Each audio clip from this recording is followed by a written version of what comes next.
So, mag-start na sila guys.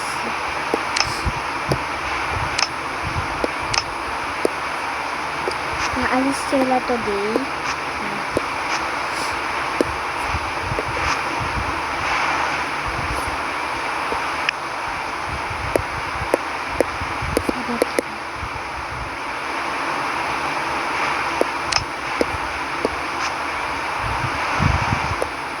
So, hindi mo na to mahaba guys ha. Mga sandali lang. Kasi, parang nalolobat na din yung stylus pen ko.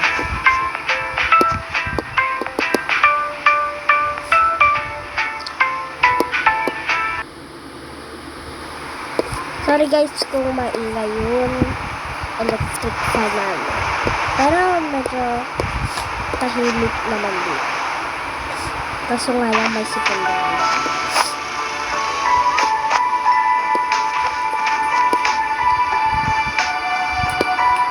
So guys, dito naman ata magtatapos kasi alam na. Pagod na ang aking ano. So bye.